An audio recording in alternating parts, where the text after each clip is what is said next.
Welcome back. You are listening to the home of forbidden romances. Prepare yourself, because tonight's story will leave you breathless. Blood didn't smell like copper.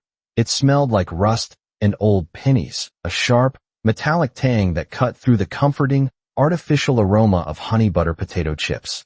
The door to apartment 402 didn't just open. It was kicked in, the lock fracturing with a sickening crunch that echoed like a gunshot in the silent hallway, shattering the sanctity of a Friday night meant for solitude. Julian dropped the bag of chips. It hit the floor with a soft crinkle, a pathetic sound compared to the heavy, dragging footsteps of the man invading his sanctuary. "Lock it," the man commanded. His voice was a low rasp, like gravel grinding against velvet, wrecked by pain but commanding absolute obedience. Julian stood frozen in his oversized hoodie, his heart hammering a frantic rhythm against his ribs. He knew this man, or rather, he knew the silhouette. It was the neighbor from 401, the one who argued, the one whose voice usually filtered through the thin drywall in muffled baritones of rage. But tonight, the rage wasn't muffled. It was bleeding onto Julian's entryway rug. "I said." The man looked up, his obsidian eyes burning with a terrifying, feral intensity.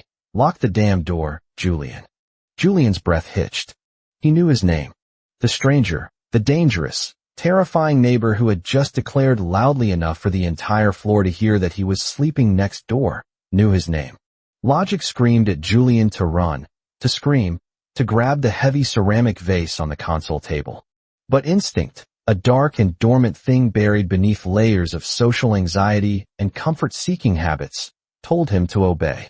Julian's trembling fingers fumbled with the deadbolt, sliding it home. The click sounded like the final seal on a tomb. The man, a towering figure of broad shoulders and expensive, ruined tailoring, slumped against the wall. He slid down until he hit the floor, his hand pressed explicitly against his side. Dark crimson bloomed between his fingers, staining the pristine white of his dress shirt. "Who?"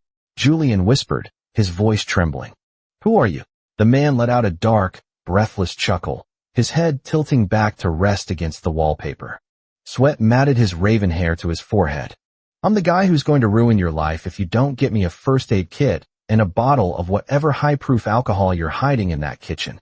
He opened one eye, fixing Julian with a gaze that pinned him in place. "Move, little rabbit, before the wolves come knocking." The silence in the apartment was heavy, suffocating. It was usually filled with the sound of a drama playing on the TV or the crunch of snacks, but now the only sound was the ragged breathing of the intruder sitting on Julian's beige sofa. Julian returned from the bathroom, his hands shaking as he carried a plastic box of medical supplies. He was an illustrator, a man who spent his days drawing soft, romantic scenes for web novels, living vicariously through fiction while keeping the real world at arm's length. He wasn't built for this. He was soft. He liked caramel corn and oversized sweaters. He did not like bullet wounds. "Kalen," the man said suddenly as Julian approached. "What?" Julian flinched, stopping a few feet away. "My name," the man gritted out, his teeth clenched as he peeled the soaked fabric of his shirt away from his skin. The sound of the wet cloth separating from the wound made Julian's stomach turn. "It's Kalen. Since you're about to have your hands inside me, you should probably know what to call me." Julian swallowed hard, forcing his legs to move. He set the kit down on the coffee table, pushing aside a half-eaten bag of shrimp crackers. I'm calling the police, Kalen. You're shot." "No police." Kalen's hand shot out, grabbing Julian's wrist with a speed and strength that belied his injury. The grip was ironclad, bruising. "The police are on the payroll of the man who put this bullet in me. You call them, and we both die? Is that what you want?" Julian stared down at him. Up close, Kalen was devastatingly handsome in a way that felt unfair. Sharp cheekbones, a jawline that could cut glass, and lashes so long they cast shadows on his pale cheeks. But it was the aura of violence that clung to him, a predator wounded but still lethal, that made Julian's knees weak. I don't want to die," Julian whispered. "Good choice." Kalen released him. "Then pour the vodka." Julian did as he was told. He uncapped the bottle of cheap spirits he kept for cooking and poured it over the wound. Kalen hissed, his body arching off the sofa, every muscle in his torso pulling taut. A guttural groan ripped from his throat, a sound so raw and masculine it sent a strange shiver down Julian's spine. Needle, Kalen gasped. Julian threaded the needle, his vision blurring slightly. I can't stitch you up. I draw. I don't sew people. You have steady hands, Kalen observed, his eyes watching Julian's trembling fingers with an unsettling focus. I've watched you sketch on the balcony. You have the hands of a surgeon, Julian. Just pretend my skin is your canvas. Julian froze. You. Watch me. Kalen's lips curled into a smirk that didn't reach his eyes. I watch everything that matters. The implications hung in the air, heavy and terrifying. This wasn't a random invasion. The fight next door, the shouting match that had seemingly driven Kalen out, was an orchestrated chaos. Why? Julian asked, his voice barely audible as he knelt between Kalen's spread legs. The position was intimate, submissive. He could smell the expensive cologne Kalen wore, sandalwood and tobacco, struggling against the scent of blood. Stitch first. Questions later. With a deep breath, Julian began. The first puncture of the skin made him want to retch, but he focused on the line, the way he focused on ink strokes. In out. Pull tight. Kalen didn't scream.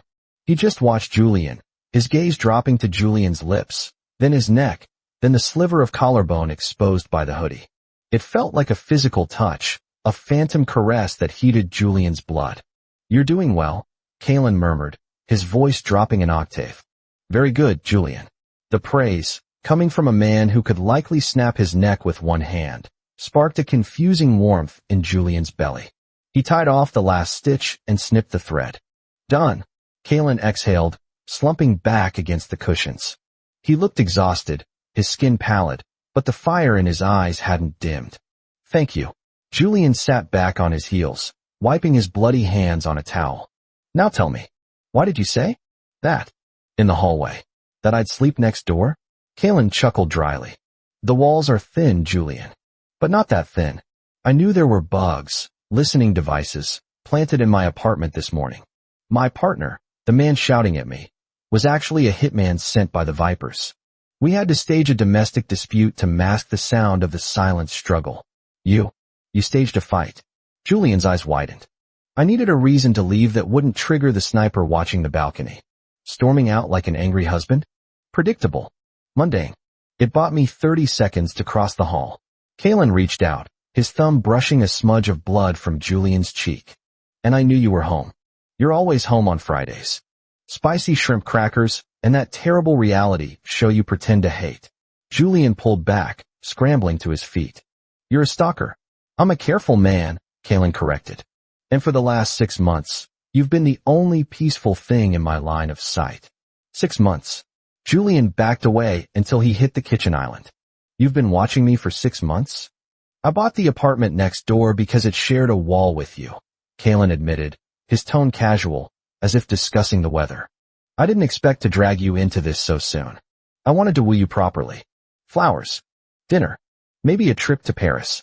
Not this. He gestured to his bloody side. You're insane, Julian breathed. You're actually insane. Perhaps. Kalen struggled to his feet. He swayed, but refused to fall. He walked toward Julian, slow and deliberate. But right now, I'm the only thing standing between you and the cleanup crew that's coming to check if I'm dead. Julian felt the blood drain from his face. Cleanup crew. The man next door, the assassin, is dead. I killed him before I came here, Kalen said coldly. But when he doesn't check in, they'll send more. They know I didn't leave the building. So you trapped me here, Julian accused, tears pricking his eyes. You used me. Kalen stopped inches from him. He towered over Julian, blocking out the light. He placed a hand on the counter on either side of Julian, caging him in. I am protecting you. If I had stayed in the hall, they would have cleared the floor. Everyone. No witnesses.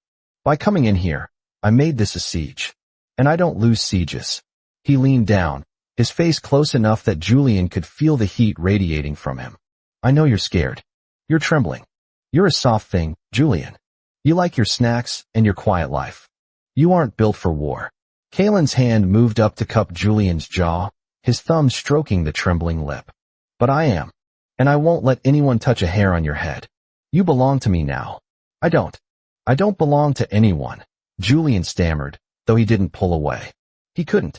The intensity of Kalen's gaze was paralyzing, hypnotic. You let me in, Kalen whispered, his lips brushing against Julian's ear. You stitch me up. You have my blood on your hands. In my world, that's a binding contract. Suddenly, the lights in the apartment flickered and died. The hum of the refrigerator cut out. They cut the power, Kalen said, his voice shifting instantly from seductive to tactical. He pulled a gun from the waistband of his trousers, a sleek, black weapon Julian hadn't even noticed. Stay behind me. If I tell you to run, you run to the bathroom and lock the door. Do you understand? Julian nodded frantically in the dark. Good boy. The next hour was a blur of terror and adrenaline. Kalen moved through the dark apartment like a shadow, a wraith of violence. Julian crouched behind the kitchen island, clutching a bag of pretzels like a lifeline, his eyes squeezed shut as the sounds of muffled footsteps echoed in the hallway. The lock on the front door clicked. Not the smash of a kick this time, but the subtle, terrifying scratch of a pick. Kalen didn't wait. As the door creaked open, he fired. 2 shots, silenced, but the sound of the slide racking back was deafening in the quiet. A body hit the floor. Clear, Kalen said, but he didn't lower the weapon. Another shadow moved on the balcony. Glass shattered. Julian screamed as a figure swung through the window, shards of glass raining down on the living room rug. Kalen pivoted, his movement fluid despite his injury. He tackled the intruder, the 2 men crashing into the coffee table. Julian watched, horrified and mesmerized. Kalen was a beast. He fought with a brutal efficiency, using his elbows, his knees, the gun itself, as a bludgeon. It wasn't a fight, it was an execution. Within seconds, the intruder lay still. Kalen stood up, breathing hard. He wiped blood, not his own, from his face. He looked at Julian, his eyes wild. Are you hurt? Julian shook his head, unable to speak. Kalen walked over, kicking the debris aside. He pulled Julian up from the floor, checking him over with frantic hands. Did the glass hit you? Are you cut? I'm fine. Julian managed to choke out. Kalen, there's a dead body in my living room. I'll have it removed, Kalen said, as if talking about a stain on the carpet. My men are 5 minutes out. The perimeter is secure. He pulled Julian into a hug, pressing the smaller man's face into his chest. Julian could hear Kalen's heart pounding, a steady, powerful thudding. Despite the violence, despite the blood and the fear, Julian felt a strange sense of safety envelop him. This man was a monster, yes. But he was a monster standing between Julian and the dark. Why me? Julian asked into the ruined shirt. I'm just nobody. You're not nobody, Kalen growled, his arms tightening. You're the only person who looked at me in the elevator and didn't see a wallet or a threat. You just saw a neighbor. You offered me a gummy bear once. Do you remember? Julian blinked. That was 4 months ago. I hate sweets, Kalen admitted. But I ate it. Because you gave it to me. The sirens started in the distance. Not police sirens, but the heavy, low wail of private security vehicles. Kalen pulled back, looking down at Julian. My people are here. This is over. Julian looked around his ruined apartment. The shattered window, the bloodstains, the body. My life is over. I can't stay here. No, Kalen agreed. You can't. He reached into his pocket and pulled out a black card, heavy and metallic. Come with me. I have a house. A fortress, really. It has a high-tech kitchen. I'll buy you every snack in the world. You can draw in the garden. No one will ever bother you again. And if I say no? Julian asked, though he already knew the answer. Kalen leaned in, his forehead resting against Julian's. Then I'll buy the apartment next to wherever you move. And we'll do this dance again. Because I'm not letting you go, Julian. Not now. Not ever. It was a threat. It was a promise. It was the most romantic and terrifying thing Julian had ever heard. Julian looked at the destruction of his old life. He looked at the dangerous, beautiful man offering him a gilded cage. He thought about the loneliness of his Friday nights, the empty silence he filled with television and food. Slowly, tentatively, Julian reached out and took Kalen's hand. The gun was gone, holstered. Kalen's fingers interlaced with his, warm and rough. Do you have spicy chips at your house? Julian asked softly. A genuine smile broke across Kalen's face, transforming him from a demon into something breathtakingly human. All by the factory. Julian sighed, leaning into Kalen's touch. The adrenaline was fading, leaving him exhausted and strangely pliable. He was a snack-loving bottom, after all, and it seemed he had just been claimed by the ultimate predator. Okay, Julian whispered. Take me home. Kalen scooped him up into his arms, ignoring the strain on his stitches, and carried him out of the ruined apartment, stepping over the threshold and into a darkness that felt, for the first time, like a beginning. And that is how the viper tamed the wolf. If you enjoyed seeing Kalen take absolute control, destroy that like button. And tell me in the comments, would you forgive a husband who tried to kill you? I'll be reading your answers. Subscribe for the next chapter. Until then,